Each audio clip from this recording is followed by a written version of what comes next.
اعوذ باللہ من الشیطان الرجیم بسم اللہ الرحمن الرحیم۔ سامعین اور ناظرین، پاکستان میں جو نسبی حضرات وہ محمد و آل محمد علیہم الصلاۃ وسلام کے غم میں ماتم کرنے کے قائل نہیں ہیں، یہ لوگ دن رات اپنی مساجد، اپنے اجتماعات، اپنی تقریروں یا تحریروں کے ذریعے اپنی بھولی بھالی اور حقائق سے لا علم عوام کو یہ کہتے آئے ہیں کہ امام حسین علیہ الصلاۃ وسلام کو شہید ہوئے تو 1400 سال گزر چکے ہیں، لیکن شیعہ ہر سال ان کا غم مناتے ہیں، جبکہ ان کے نزدیک سوگ صرف 3 دن کا ہوتا ہے۔ ہر سال سوگ نہیں ہونا چاہیے۔ سامعین، یہی نواسب اپنی عوام کی توجہ ذکر امام حسین علیہ الصلاۃ وسلام سے ہٹانے کے لیے 18 ذوالحجہ کو عثمان کی شہادت کا ڈھنڈورا پیٹتے ہیں اور اپنی عوام کو یہ کہتے ہیں کہ شیعہ عثمان کی شہادت کی خوشی مناتے ہیں۔ تو ان جہلا سے ہم پوچھتے ہیں کہ یکم محرم جو تمہارے مطابق تمہارے دوسرے خلیفہ عمر کی شہادت کا دن ہے، کیا وجہ ہے کہ ہم شیعان علی یکم محرم الحرام کے دن خوشی نہیں مناتے بلکہ غم مناتے ہیں؟ بات دراصل یہ ہے کہ جب بھی شیعان علی کوئی خوشی یا غم مناتے ہیں تو تم لوگوں کی توجہ اس سے ہٹانے کے لیے ان ایام کو اپنے خلفاء کے دن سے منسوب کر کے ان کے ایام منانا شروع کر دیتے ہو۔ یکم محرم الحرام کو حضرت عمر کی شہادت منانا اسی کی ایک کڑی ہے۔ عید میلاد النبی منانا تو تمہارے نزدیک بدعت ہے اور اسے منانے والے کو بدعتی بھی قرار دیتے ہو۔ تو یہ جو تم یوم شہادت عمر و عثمان مناتے ہو، کیا رسول اللہ صلی اللہ علیہ وآلہ وسلم نے اس کا حکم دیا تھا؟ بالکل نہیں دیا۔ کیا عمر کی شہادت کے بعد عمر کے بیٹے عبداللہ نے یا کسی صحابی نے یا کسی تابعی نے یا کسی تبع تابعی نے یوم عمر منایا ہے؟ نہیں منایا۔ اور اس سے بھی عجیب بات یہ ہے کہ دنیا کے کسی ملک میں یوم عمر نہیں منایا جاتا۔ یہ تو سرمایہ یہودی وایا سعودی کا کرشمہ ہے کہ جنہوں نے حق کو دبانے کے لیے یہ شوشہ چھوڑا ہے۔ ملک پاکستان میں اس طرح کی بدعت کو سب سے زیادہ ہوا دینے والا شخص دیوبندیوں کا سرغنہ اورنگزیب فاروقی ہے، جو سپاہ صحابہ کی جماعت کا بڑا سرگرم رکن ہے۔ سامعین، اورنگزیب فاروقی کے علم کا یہ عالم ہے کہ اسے ابھی تک یہ معلوم نہیں ہو سکا کہ عمر کا قتل کس دن ہوا ہے۔ اس کی جہالتوں کا جواب میں اپنے یوٹیوب چینل مبلغ اعظم مشن سے کئی بار دے چکا ہوں، اور انشاءاللہ اس کا علمی محاسبہ کیا جاتا رہے گا تاکہ اس کے سننے والوں کو معلوم ہو جائے کہ وہ کس جاہل مطلق کی باتوں میں آئے ہوئے ہیں اور اپنا ایمان تباہ کر رہے ہیں۔ سامعین، کتاب الاخبار الطوال باب ولایت عثمان بن عفان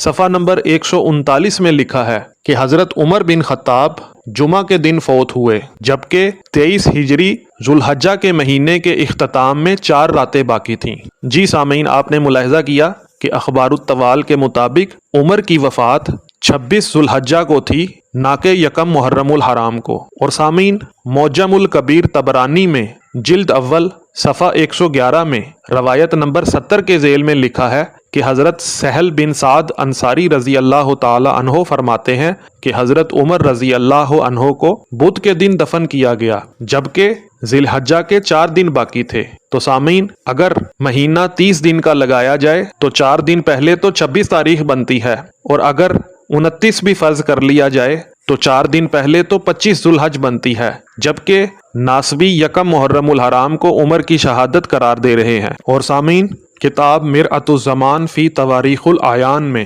باب خلافت الراشدہ سن 23 ہجری کے واقعات میں جلد 5 صفحہ 404 میں لکھا ہے کہ ابن سعد نے واقدی سے، انہوں نے ابو بکر بن اسماعیل بن محمد بن سعد سے، اور انہوں نے اپنے والد سے روایت کیا کہ حضرت عمر کو بدھ کے دن ذوالحجہ سن 23 ہجری کے اختتام میں 4 راتیں باقی رہ جانے پر زخمی کیا گیا، پھر اتوار کے دن سن 24 ہجری کے حلال محرم یعنی یکم محرم کی صبح کو دفن کیا گیا۔ جی سامعین، آپ نے ملاحظہ کیا کہ ایک روایت کے مطابق عمر کو یکم محرم کو دفن کیا گیا تھا، نہ کہ اس دن اس کی شہادت ہوئی تھی۔ اور سامعین، کتاب سمت النجوم العوالی جلد 2 صفحہ 504 میں لکھا ہے کہ حضرت عمر اپنے زخمی کیے جانے کے بعد 3 دن زندہ رہے۔ ان پر حملہ بدھ کے دن ہوا، جبکہ 23 ہجری ذوالحجہ کے مہینے کے اختتام میں 4 راتیں باقی تھیں۔ اور سامعین، کتاب انصاب الاشراف باب عمر بن خطاب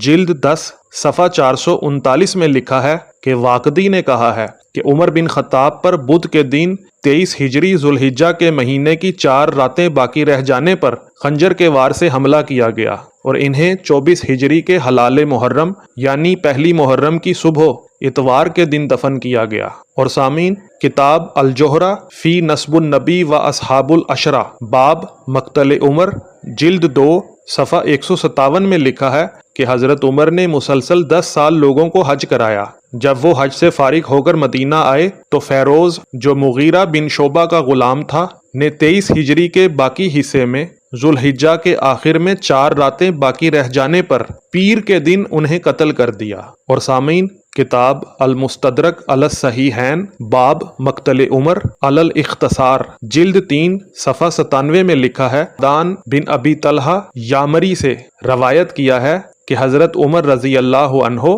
بدھ کے دن ذوالحجہ کے مہینے کے آخر میں 4 راتیں باقی رہ جانے پر زخمی کیے گئے۔ اور سامعین، کتاب تاریخ دمشقہ باب عمر بن خطاب جلد 44 صفحہ 463 میں بھی لکھا ہے کہ حضرت عمر کو 23 ہجری میں ذوالحجہ کے اختتام میں 4 راتیں باقی رہ جانے پر بدھ کے دن دفن کیا گیا۔ اور سامعین، کتاب تاریخ الخمیس فی احوال انفس النفیس باب ذکر عمر بن خطاب جلد 2 صفحہ 250 میں لکھا ہے کہ حضرت سعد بن ابی وقاص نے کہا کہ حضرت عمر پر 23 ہجری میں ذوالحجہ کے اختتام میں 4 راتیں باقی رہ جانے پر بدھ کے دن حملہ کیا گیا، اور یہی بات کتاب التذنیب میں بھی مذکور ہے۔ حضرت عمر کو اتوار کے دن ہلال محرم یعنی پہلی محرم کی صبح کو دفن کیا گیا، اور ایک قول یہ ہے کہ یہ واقعہ ذوالحجہ کے ختم ہونے میں 3 راتیں باقی رہ جانے پر پیش آیا۔ اور سامعین، شمس الدین ذہبی نے اپنی کتاب